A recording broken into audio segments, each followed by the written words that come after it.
Der 12. Juni 1993. Bayern 04 Leverkusen holt sich den zweiten Titel in der Vereinsgeschichte mit einem 1:0 im Berliner Olympiastadion gegen die Amateure von Hertha BSC Berlin. Der Jubel auf Leverkusener Seite trotz strömendem Regen riesengroß. Doch es war ein steiniger Weg, um überhaupt das Endspiel in Berlin zu erreichen. Jetzt Michael Feier und da macht er das 3:1. Diese Runden, da willst du einfach weiterkommen und dann in der nächsten Auslosung dann eben vielleicht ein Heimspiel, ein gutes oder so ziehen. In der zweiten Runde sollte der erste FC Kaiserslautern warten. In der 84. Minute wurde Mittelfeldspieler Ioan Lupescu im Strafraum gefoult.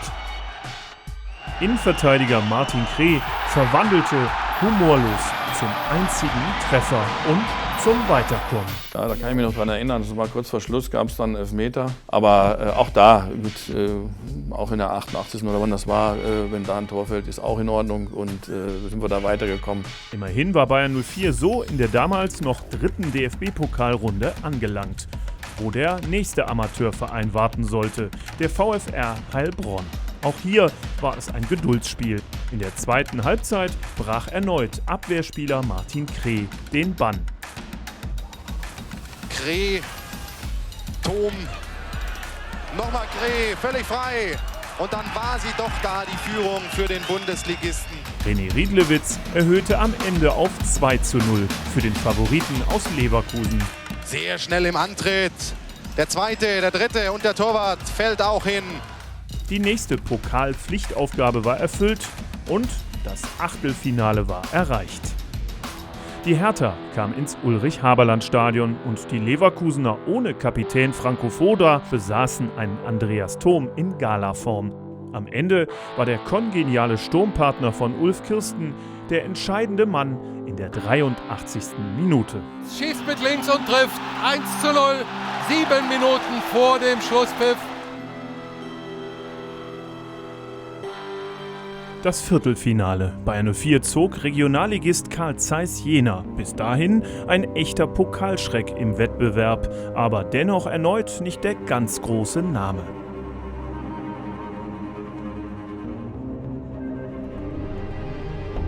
Bayern 04 war wieder voll im Pokalmodus. Defensiv musste das Team von Trainer Reinhard Saftig selten bangen.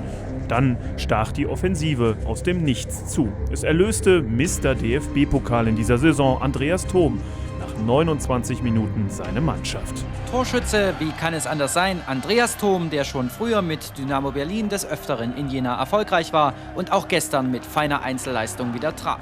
Wenn er wollte, wenn er richtig Lust hatte, und das war meistens der Fall, mit seiner Antrittsschnelligkeit, er war kaum zu stoppen.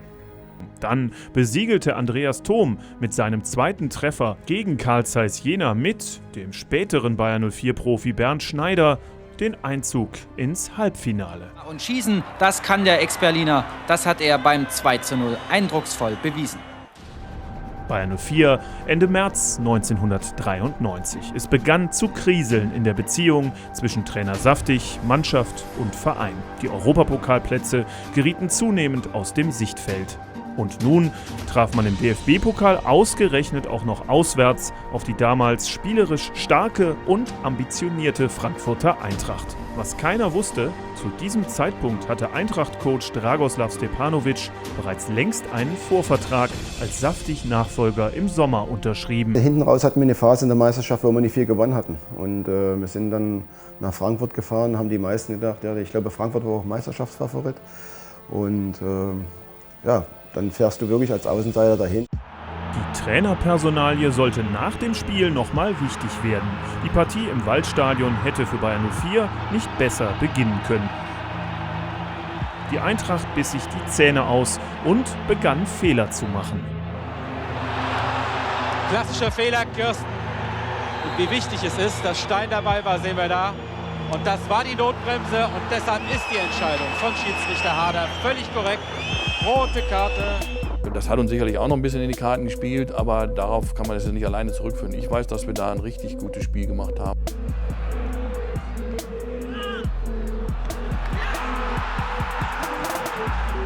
Es war der Abend des Traumduos Ulf Kirsten und Andreas Thom. Und bei weitem nicht der Abend von Torwartlegende Uli Stein. Ja, so kann es gehen. Das wird das 3:0. Thom, da ist es. Das 3:0. Andreas hatte da seine Phase, wo er da in jedem Spiel auch getroffen hat. Also, ja, das hat halt gepasst. Riesenjubel bei Bayer 04. Nach dem legendären Elfmeter-Drama von Mönchengladbach im Vorjahr und dem bitteren Ausscheiden im Halbfinale hatte Bayer 04 diesmal zum ersten Mal in der Clubgeschichte das DFB-Pokal-Endspiel erreicht.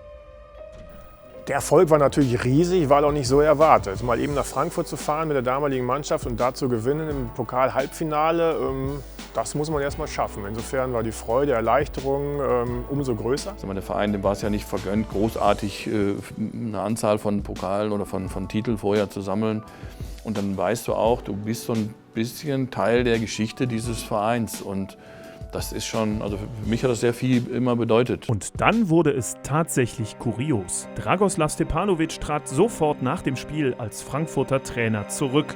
Wenige Wochen später, nach einem 1:2 in Dresden, beerbte ausgerechnet Steppi den gefeuerten Reinhard Saftig. In den letzten Wochen hat dann eine katastrophale Dimension angenommen. Die Mannschaft spielt nicht mehr nur schlecht, sie zeigt also auch keinen kämpferischen, keinen läuferischen Ansatz. Der negative Höhepunkt, der Tiefpunkt, wie man auch immer formulieren will, war nun mit dem Spiel in Dresden. Ein Stich ins Herz für Reinhard Saftig. Der Trainer wird an Erfolgen gemessen und diesen Erfolg hätte ich, da bin ich mir eigentlich sicher, auch errungen. Und was dann noch kurios oder schizophren ist, dass der Unterlegene aus dem Halbfinale wahrscheinlich dann den Pott in den Händen halten wird. Der Pokal, wenn wir gewinnen sollten, gehört der Mannschaft und Reinhard Saftig. Ich bin dabei, Mannschaft vorzubereiten, ins Endspiel zu schicken. Ich glaube, im Nachhinein, wenn ich so beurteilen kann und sehe, die Situation war schon angespannt, Verhältnis zwischen Mannschaft, Führungsspielern und Trainer. Dass du als Trainer eine Mannschaft in ein Endspiel bringst und dann ein anderer quasi die Lorbeeren erntet, das tut mir bis heute leid für ihn. Vorzeitig bei Bayer 04 im Amt schaffte Stepanovic aber auf der Zielgeraden mit harter Hand tatsächlich die Wende. Er ist der Mannschaft vorgestellt worden an dem Tag, da war ich mit den Amateuren unterwegs. Und am darauffolgenden Tag habe ich ihn dann auf dem Platz gesehen und bin dann natürlich zu ihm hin, habe mich vorgestellt, hallo Markus Happe und so. Und er guckt mich nur so an und sagt, ja, ich kenne dich, habe dich gestern spielen gesehen. Du hast scheiße gespielt, sagt er. Ja, stand ich dann da, ne, habe die Fälle davon schwimmen sehen, dachte, ich gehe jetzt los, Vertragauflösung. Und das war sehr direkt, aber so ist er. Und danach hat er es auch schon wieder vergessen. Aber letztendlich für mich persönlich war das schon eine schöne Sache mit Steppi. Hart, aber auch zuweilen herzlich regierte ab jetzt in Leverkusen König Steppi. Wir haben hinten raus, glaube ich, von 5 Spielen, bis auf 1, glaube ich, alles gewonnen und sind dann auch noch in die UEFA-Cup-Ränge reingerutscht. Also sicherlich auch nochmal so ein bisschen Schub gegeben fürs Finale. Es ging ausgerechnet gegen das Heimteam aus Berlin. Die Hertha Amateure waren die Sensation des Pokalwettbewerbs.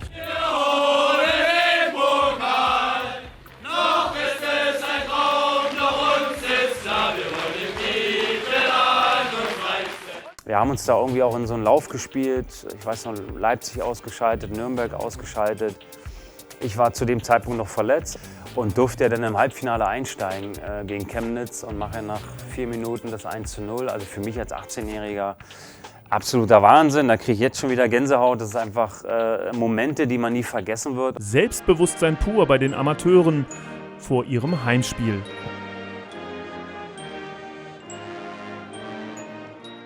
Ich weiß nur noch, dass die Hertha-Bubis da riesen Terror gemacht haben, Musik laut gemacht haben. Das hat schon echt genervt, weil die unmittelbar neben uns waren.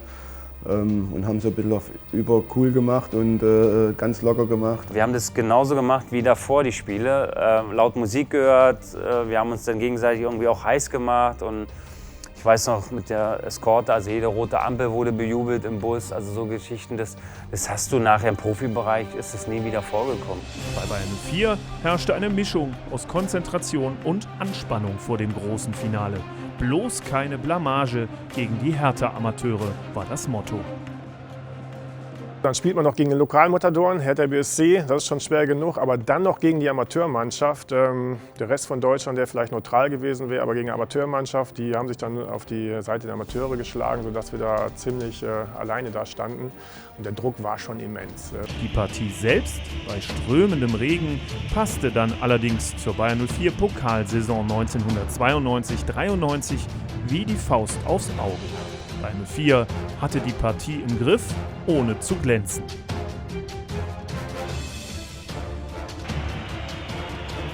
Leverkusens glasklare Chancen setzten sich fort. Lupescu, Foda, Happal, Latte, Pfosten, der Ball traf alles, nur nicht ins Netz. Die aufopferungsvoll kämpfenden Amateure. Von Trainer Ziegert, der das ganze Spiel über im Regen stand, angetrieben. Sven Meyer. Ja, und ich glaube, die Leverkusener wussten im Endspiel auch, dass wir eine gewisse Qualität haben. Also, dass wir nicht nur feiern können und laut Musik hören können, aber die wussten schon, ja, dass da Jungs auf der anderen Seite sind, die heiß gelaufen sind. In der 78. Minute schließlich brach Torjäger Ulf Kirsten endlich den Bann. Ich glaube, eine Flanke von links, ich weiß gar nicht, Pavel Happal, glaube ich, haben auf einen langen Pfosten und wir beide springen hoch und ich komme eigentlich vor ihm noch an den Kopf an den langen Pfosten. Ja, und das Ding war Gott sei Dank drin. Das war ja ein Auswärtsspiel für uns, da waren ja 50.000 oder 60.000 Herthaner drin oder Sympathisanten für Hertha, da ist das natürlich auch nicht ganz so einfach. Und man ist ja im Vorfeld dann auch schon ein bisschen ja, auf der Straße, nicht angefeindet nicht, aber man hat da schon ein bisschen ja, Sprüche gedrückt bekommen und ja, war das umso schöner. Es war geschafft. Der Favorit hatte der Nervenbelastung standgehalten und den Underdog auf Distanz gehalten. Für mich ist eigentlich jedes Tor wichtig gewesen, aber das natürlich, klar, wenn man dann da 1-0 gewinnt und Pokal in der Hand halten kann, ist das natürlich umso schöner.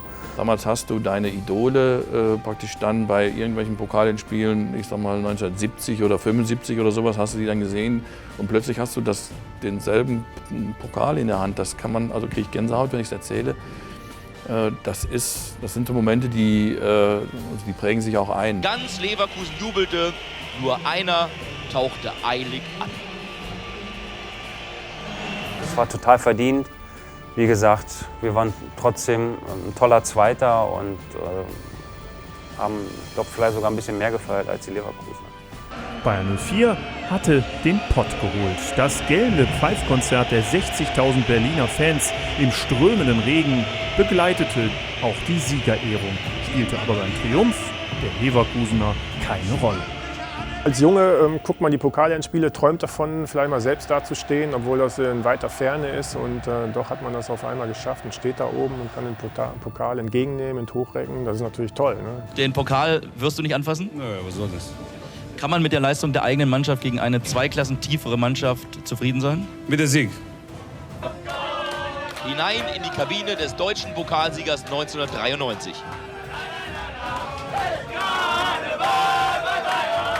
Dann der Besuch der Unterlegenen. Eine schöne Geste.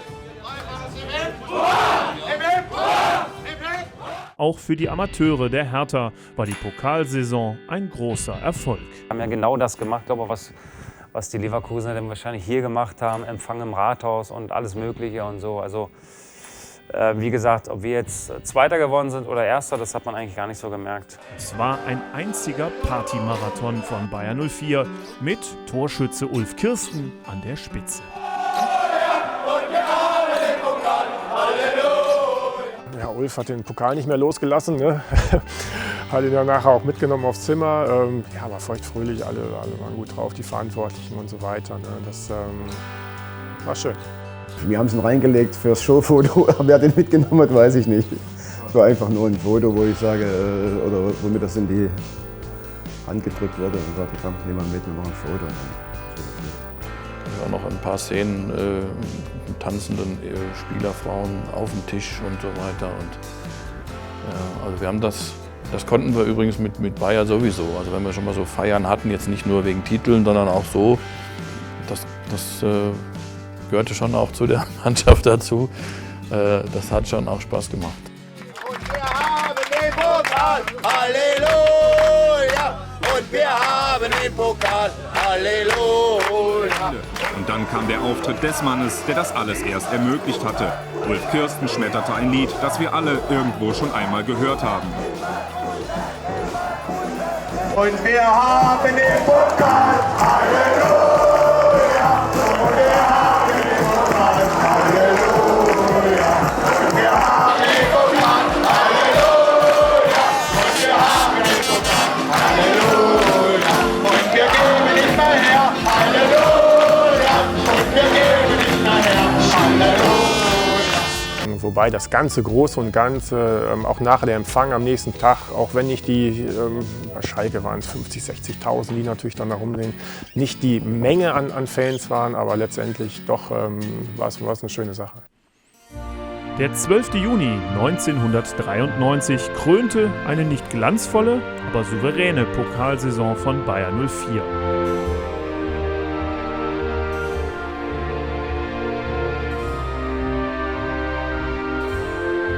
So bleibt der zweite Titel in der Vereinsgeschichte von Bayer 04 1993 in jeder Hinsicht einzigartig.